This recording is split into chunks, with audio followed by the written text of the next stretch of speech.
All right, so last night, you guys have always heard of the scientific method, right? Every single year you come back from the summer and we have the scientific method, right? So scientific method, but they're kind of calling it something a little bit different this time. It's called the scientific investigations. And the reason why they kind of changed it is they want to get away from it being such a strict step by step by step, you have to do 1, 2, 3, 4, and instead make it more of an exploration and really a better understanding as to why different things happen, okay? It can literally be as simple as, yesterday, I felt cold. How many people were in that boat yesterday? Right? So yesterday was a little chilly at school. So today, how many people wore a sweater or packed a hoodie? I did, right? So for me, yesterday I felt cold, and then I decided this morning if I wear a sweater, then maybe I won't be as cold. So there's my if then, there's my hypothesis. Wearing a sweater, I won't be as cold. Well, lo and behold, guess what?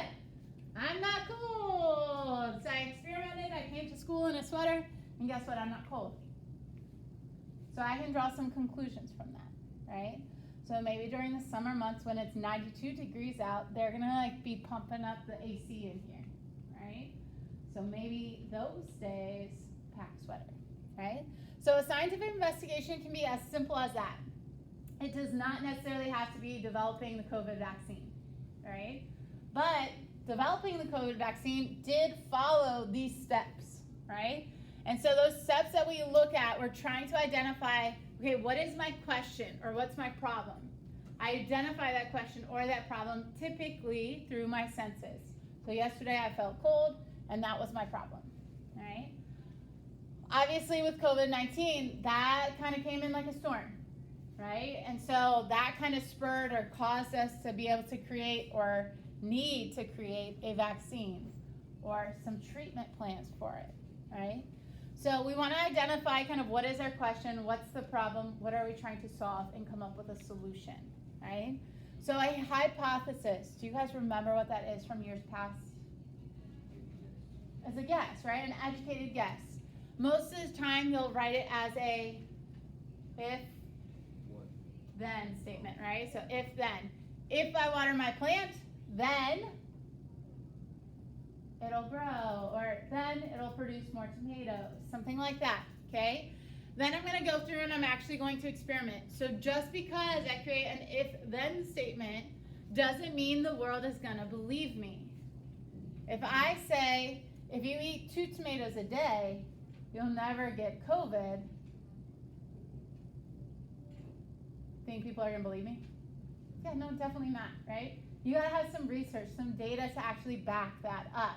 So that's where I had mentioned yesterday, like you got to be careful, especially with how much information you have access at your fingertips. You got to be careful what you're seeing online. So I want to make sure I experiment. I gather a lot of data. And then from that data, then I can draw my conclusions. Just because my data maybe does not support my hypothesis, does that just mean it's trash? No, remember I learned something from that. So even if I learned that, hey, there isn't a correlation, tomatoes, no COVID, no correlation, okay, now I just rechanged my hypothesis. And it kind of drives the next step in my research. Remember, anytime that we have an actual scientific investigation, that has to be tested by my peers as well.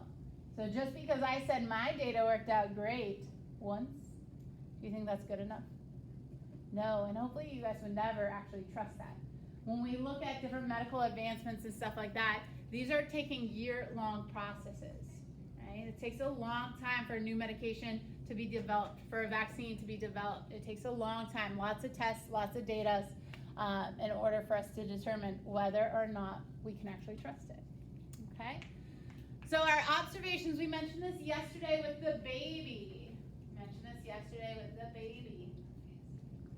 Our observations are with our senses.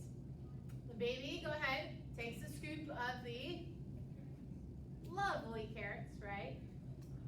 Probably is gonna go nom, nom, nom, nom, nom, and is gonna spit it out, right? So it's sensing its texture. temperature, it's tasting it, it's smelling it, it's touching it, it's playing with it, right? So those are all through our senses. Me feeling cold yesterday, those were through my senses. Extension of my senses, what do you think that means? What do you think? If I give you a small rock and a brick, what are your senses going to tell you? Brick weighs more, right? If you put them both in your hand, it's going to feel heavier. Just looking at it and saying it's bigger doesn't necessarily mean it's heavier, right? An extension of my senses would be using things like microscopes, scales, to confirm what I think, right? Put it on my scale, put it on my balance, figure out how much mass it actually has, okay? So those observations, that is what's driving all of our research. I see something, I observe something, I want to try to figure out, why is it 92 degrees today, right? Like, it's gonna be hot today, guys. I don't know if you're ready for it. It's gonna be hot. I know, we have a tennis match. I'm like, oh. What's up? I have a game. You have a game tonight too? Yeah. But you guys play at what time? You play later. 30. Oh, you play at 4:30. Oh, so that's gonna be hottest part of the day. Yeah, we play at 3:30. I'm like, oh, it's gonna be so hot. It's gonna be toasty, right? So maybe I wanna see, well, why is it so hot? Why are we having warmer summers? And I could come up with my hypothesis. It has to be something that's testable, right? I can't just be like, oh, it's gonna be hot because it's Monday. Or, oh, it's gonna be hot because it's like August. You know, not necessarily, right? Sometimes August isn't super hot, sometimes August is hot, right? So I'd wanna actually take a look and say, well, determining based upon our position in orbit by the sun, maybe it's the angle of the earth, maybe it is how much CO2 is in the atmosphere, maybe it's looking at global warming or trends like that. That is going to allow for me to actually gather data rather than just being like, well, it's gonna be hot because it's Monday, right? And Tuesday. Today is Tuesday. It's Monday, Junior. It's close enough, close enough. All right, so if I'm ready to test it, so for example, you guys know what makes plants grow really well? Sunlight. Oh yeah. What else? Water. What else? Oxygen or CO2? CO2, good. What else? Soil. What else? Fertilizer? How about the different environments? So like Ohio versus Arizona will grow differently. All right, so if I have 3 plants, 3 tomato plants, here's my beautiful plants. You guys are gonna love my art skills this year. There's 3 tomato plants. Yes. There's nothing but the tomato plant. It looks like a lamp upside down. Yeah, for sure. I told you my drawings are not like grade A. I took like 1 art class, okay? And it was photography. Don't worry about it. All right, so I have plant 1, 2, and 3. Plant 1, 2, and 3. Which of these factors do you think is going to impact the growth the most? Sun and water. Sun and water. Can I test for different amounts of sunlight and different amounts of water at the same time? Yes. No. So if I change every single one of these things, you guys all agree all these impact the growth of a plant, right? But if I truly want to see what is going to make the plant grow the best, if I truly think it's the water or it's the sunlight, right? I can only change one of them. So for example, let's change the amount of sunlight, which means then this plant is going to get 100% sunlight. Okay, that means they're going to be put under a lamp. You guys are going to love this. The heck is that? It's a light bulb. Boom! It's a light bulb. It looks like a UFO. It's not a UFO. It's a great, great lamp. Okay? So one's going to get 100% sun, one's going to get 0% sun, right? So this is going to be in a dark. This one will be natural light. So natural light would be like 50-50, right? So Half the day is light out, half the day is not light out. All right. I can't change how much water they each get. So each one of them needs to receive 10 milliliters of water. Each of them have to be in the same environment, okay? So same environment, it's gonna be the same soil type, the same amount of fertilizer, the same availability to CO2, right? So when I look at all those, then this is what needs to be kept the same. I'm changing the amount of sunlight, and what am I gonna measure? Measure its Height? Sure, you can measure the height. Could I also measure maybe number of flowers or number of tomatoes yielded? Yeah, right? So there's lots of different things I can actually measure. But if I change the amount of sunlight,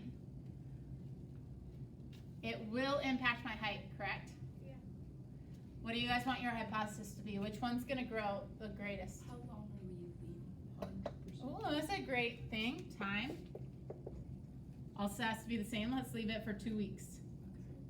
All of them have 2 weeks. Which one do you think is going to grow the most? Oh man, we're like half and half. Who votes 100% sun? Okay, who votes half-half? All right, half-half it is. So you guys think this one's going to grow the most. So my if-then statement might be, if a plant experiences regular amounts of daily sunlight, then it will grow the tallest, okay? So I'm gonna set up my test, and I have my 3 different plants, and I have them going for the same amount of time. Each day I'm giving them the same amount of water. I'm gonna let it run. So that independent variable, that's what I changed, and I can only change one thing. So we changed the amount of sunlight. So in order for it to be a good, valid experiment, there can only be one thing changed.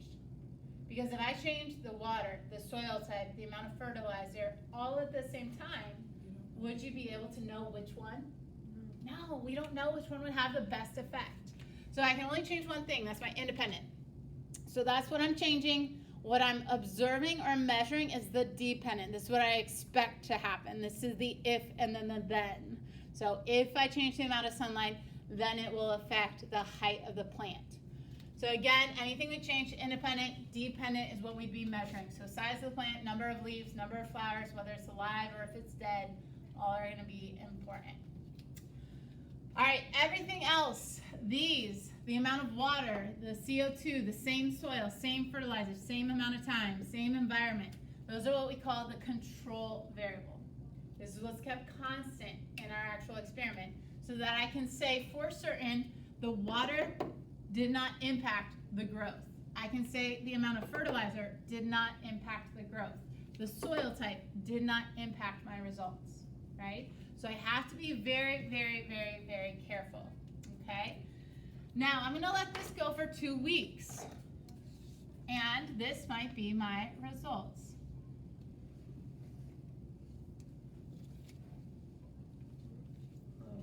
Aw, man, 100% sun grew the most. I was right. Wait, Aw, isn't that a light bulb though? Don't all plants need natural sunlight? yeah, I just put a light Why bulb would that one in. grow the most? You can use artificial light. There was special Wouldn't it light. be Something something to work. like constantly you keep For putting the sure. same amount of water, it would dry out? Yeah, okay, so, We're getting technical you here. guys are getting real technical. I'm throwing a wrench into your hypothesis. All I'm throwing out there is, what if 100% sun actually grew better? Or what if 0% sun actually grew better, right? What if it doesn't support your hypothesis? What are you gonna do with that data? Is it just trash? Yeah, totally. Just crumple it all up, throw it away. Yes. No, it's not trash, right? We learn from it. We adapt, we change our actual hypothesis, right? So just because the data that we got, and again, I made this up, right? I made that up. If you would have said this, I would have made this one taller. That's it, right? So when I look at my hypothesis, just because it's an educated guess, just because you guys know that plants do need sunlight, but maybe too much sunlight's not good, right? Doesn't mean that, you know, my results might go against what I think. And if they do, that's okay. We just kind of learn from that, okay? So reminder, the sunlight was which type of variable? It's what I changed. Independent. The impact impact, what I'm measuring is the dependent, because the height is going to be dependent upon the amount of sunlight. Do you get that? That's why it's called that. The control is everything else is kept the same.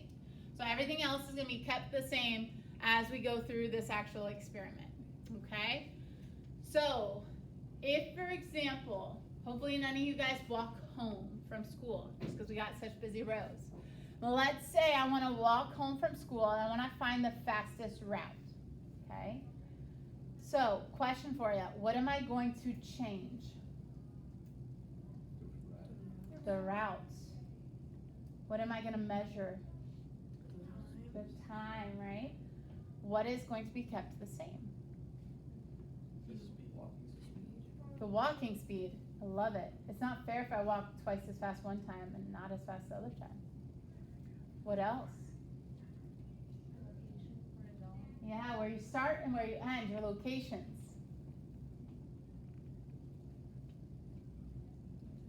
Is it fair if Isabel walks one route and Jack walks the other route? No, why? Taller, so he has longer strides. Yeah, taller, longer strides. Shorter, not as long strides. Sorry. I know, I'm sorry. I'm sorry. Sorry, right? So height, that's not fair, right? Same person should do the walking, right? Should we keep the environmental conditions the same? Yeah, right? I'm probably gonna walk a little bit slower if it's 92 degrees today. Unless I just wanna speed walk at home just to get it over with, right? So those are my independent, my dependent, and my control. Remember, independent is the one thing I change, the one thing that I expect is going to have an impact. The one thing from my list I said is probably going to affect the height the most, okay? And then everything else I'm going to keep the same. All right, so if we are doing like an actual real life scientific investigation for, let's say, a new medical drug, okay? So let's say I have a new cure for cancer, okay? One group is going to get the new miracle drug. What's the other group going to get? Nothing. They all have cancer. Oh, no. They all participants would have to have cancer, right? And the same time again? Oh my gosh, okay. Yeah. Okay. I guess you're right. You're right. Okay. What do we call that if we give somebody a fake drug? Starts with a P. Placebo. Placebo. So a placebo, I can't tell the two groups. I can't be like, hey guys, congrats, you get the new miracle drug that might save your life. Hey guys, sorry. You guys have cancer and you're still gonna have cancer because I'm giving you the sugar medication, right? I can't do that, right? Because there's been actual evidence that what I tell people can impact, you know, how they heal and stuff like that. So I can't mess with your mental state either. I have to assume that they're all getting the miracle drug, even though I know part of them will, part of them will not, okay? Because I have to have a comparative group, right? So one is gonna be the control group. So those are gonna be the ones that keep everything the same. And then one group would have the experimental, new medication, new treatment, whatever it may possibly be. All right, so take a look at this experiment. Sarah's learning how to drive and really wants to determine how fast she can go in 10 seconds. She thinks the car will go faster if she has bigger tires. So on Monday, she tries 3 different tire sizes. On Tuesday, she tries 3 different brands. And then on Wednesday, she repeats Tuesday, but it's raining that day. Is this valid? No. Why? Raining. Totally is raining. You change every day. Yeah, you're changing too many things, right? You change the tire size, the brand, and the environmental conditions. What was she focused on? She wanted to see which was causing her to go faster. But what characteristic, what variable did she identify? The size, right? So she said if she has bigger tires, she thinks she'll go faster. Yeah. So why is she even changing the brand or changing the environmental conditions? You literally don't have to. She's overcomplicating it, right? No, it's not a valid experiment. We wouldn't. Okay? So when we go through and we do all these tests, we're gonna collect data, right? Yeah. So in science, we love numbers, right? We like numbers because we can say this is the average, this is the percent change, this is the increase or reduction in size, whatever it may possibly be. So in science, we really kind of thrive on quantitative data, right? So if you guys look, there's an N in the word quantitative. So we like numbers, okay? Another type of data would be qualitative. So qualitative would be like collecting in here who has brown hair, who has blonde hair, who has red hair, right? Or maybe saying eye color. Or maybe I ask you, okay, how are you feeling? Are you feeling happy, sad, indifferent, right? Collect that information. Qualitative data tends to kind of lie more with psychology, okay? That's kind of more that side. Whereas here in science, we really, really love numbers. Numbers is kind of the jam. It's our faves, okay? So quantitative numbers, qualitative observations, think of it as like words, okay? So that data that we get, we're gonna look at that data, we're gonna put all that data in so that we can try to identify those patterns or that trend. So if I look here, what is this trend happening? Are we trending up, down, or is it staying same? It's trending up, right? And if you look, this says temperatures. So this is a measure of temperatures from 1880 all the way till 2010. So we know from 1880 to 2010, our temperatures, maybe it's surface temperatures or water temperatures, whatever they're measuring, has been on the trend up. Now, do you agree there's variations from year to year? Yeah. But the overall trend, even if this is the low for this year, it's still above this year, right? So we want to look at overall trends, and that's where using charts and graphs and lines can allow for us to identify what are the possible relationships or correlations, okay? Once we get that data and we analyze it, like I said, hey, your hypothesis might be wrong, and that's okay. We need to be able to say our data supports or does not support our hypothesis. Supports or does not support our hypothesis. Not, ha, I'm right, you're wrong, right? Not how it works, right? So when we look at this, we also want to retest it. Doing this one time with 3 plants, not enough, okay? I also probably want to take it, give it to all my scientist friends around the world, and have them do the exact same study, see if they get the same results, right? You want to be able to trust in the scientists. You want to be able to trust into our medical experts and trust that they have gone through this process and they've done it correctly, right? So before they can even publish it and before they can even say, this is true, this is false, whatever it may possibly be, we want to know that everything has followed a particular model. Okay, and that's where this kind of comes from and why we do it. Okay? All right, so again, it's okay if your conclusion does not support your hypothesis. You still learn something from it. That's fine. Okay? So again, you got to verify it, do it multiple times, and then eventually, if it gets really, really well supported and you get it published, it might eventually track from a hypothesis to a theory. Right? If I go from a hypothesis to a theory, what would come after theory? Fact, which we would call it a law, right? So, question, gravity, theory or law? Theory, just a theory, okay?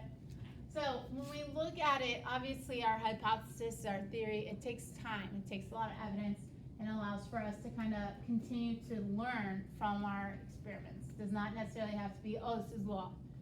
We never want to be like, oh, it's law forever and ever, and it's always going to be true, right? We want to test it, make sure it is well tested. So there's your reminder. These were the steps we just talked through. So you guys had identified a question or a problem. You guys figured that out because you used your observations, right? You formed a hypothesis, you conducted a test. After you got all your data, you looked at it and said, okay, based upon that data, does this support or does it refute my hypothesis? If it refutes it, hey, I need to retest it, rechange it up, try something else. Maybe it's water that affects the height the most. Maybe it's the soil. I don't know, right? And then eventually, if you get to that point where it is well supported, you can communicate that with your actual peer-reviewed articles, right? So that's from a scientific journal, not like CNN or Nat Geo. Those don't count. Okay. Feels? All right, questions. We made it. Those were a lot of slides, but we made